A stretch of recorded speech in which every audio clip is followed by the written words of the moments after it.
जनाब जुनेद अफजल सही साहब को given the floor to him sir. जनाब स्पीकर, मैं सबसे पहले जो है वज़ीर साहब की तवज्जो इस बात पे दिलाना चाहूँगा कि सपोर्ट प्राइस का मकसद और पर्पज़ क्या है। सर, जिस टाइम पे गंदम लगाई जाती है वैसे तो सपोर्ट प्राइस उस टाइम पे अनाउंस करनी चाहिए ताकि किसान उस टाइम पे एवेल्यूएशन कर ले कि मुझे किस रेट पे ये वारे आती है। अगर इस सपोर्ट प्राइस पे मैंने बाय कंपल्शन स्टेट को बेचनी है या इससे कम पे बेचनी है तो वो ये काम करे ही ना लगाने वाला गंदम को। सर,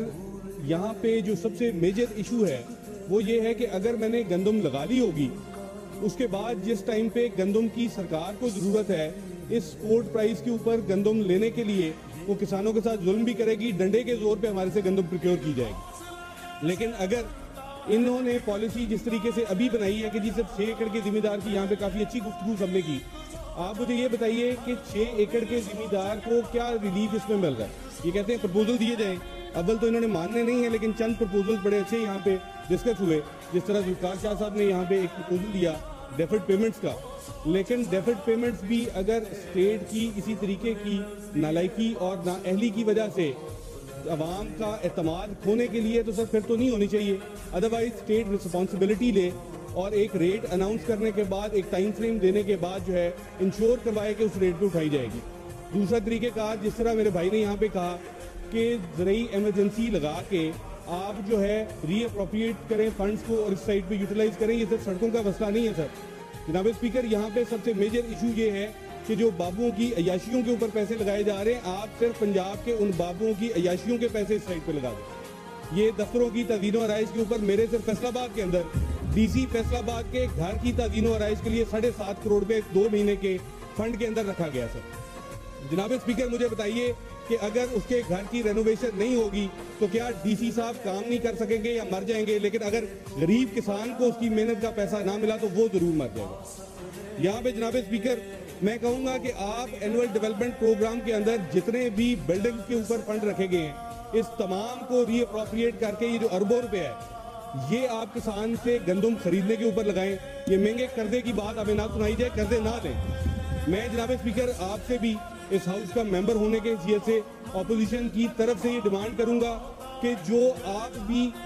पंजाब असेंबली के MPs के लिए हॉस्टल्स के ऊपर फंड लेके बैठे हैं उसको भी इनको डोनेट कर दें सर, वो भी छोड़ दीजिए। अगर 3 महीने में हमारे हॉस्टल्स रेनोवेट ना हुए या कंप्लीट ना हुए तो कोई MPA ऐसा नहीं है सर जो सड़क पे आ जाएगा, लेकिन किसान जरूर मरेगा। खुदारा उसके ऊपर रहम कीजिए, ये पैसे वहाँ पे लगा दीजिए।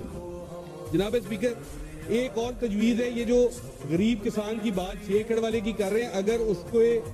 आप ये 6 मन वाला या 6 बोरियों वाला 36 बोरियों वाला फार्मूला जो भी बना रहे हैं, क्योंकि आज के दिन तक फार्मूला कोई भी क्लियर नहीं है, पॉलिसी आज तक नहीं आई, ये डिफरेंट स्पेकुलेशन हैं जिनके ऊपर हम यकीन करके यहाँ पे तकरीरें झाड़ रहे हैं। जनाब स्पीकर, उसमें मेरी रिक्वेस्ट होगी कि मिनिमम वेज जो मजदूर की है कम अज़ कम हर 6 एकड़ के जिम्मेदार को ही गुजारा वो मिनिमम वेज 6 महीने की दी जाए as a compensation. Apart from buying जो भी ये पॉलिसी निकालेंगे उसके मुताबिक बाय करें, लेकिन जो गंदम उसने बाहर मार्केट में बेच के नुकसान उठाना है, खुदारा 32,000 रुपया जो एक आम मजदूर की तनख्वाह है वो उस गरीब जिम्मेदार को 6 महीने की दी जाए ताकि वो अपने बच्चों के लिए बेहतर जिंदगी गुजारने की कोशिश तो कर सके। जनाब स्पीकर, आखिर में एक छोटी सी और रिक्वेस्ट, जिस तरह राय साहब ने फरमाया कि गंदम हम फलस्तीन को डोनेट करने के लिए तैयार हैं, जनाब स्पीकर मिनिस्टर मौसूद फरमाते हैं कि हम इस्तेसाल नहीं होने देंगे, गरीब किसान मरने पे आ गए हैं। आखिरी रिक्वेस्ट इस हाउस के फोरम से मैं करना चाहूँगा, अगर हम गरीबों को हम किसानों को मारना ही है तो खुदारा स्टेट लेवल पे फलस्तीन का जहाद अलाउ करें और हम किसानों को कम अज़ कम वहाँ भेज के ही शहीद करवा दें ताकि हम दुनिया और आखिरत में सुरखरू तो हो सके। अगर हमने भूख से मरना है तो उससे बेहतर ये फलस्तीन के जहाद में हिस्सा लेके शहादत की मौत होगी। बहुत शुक्रिया।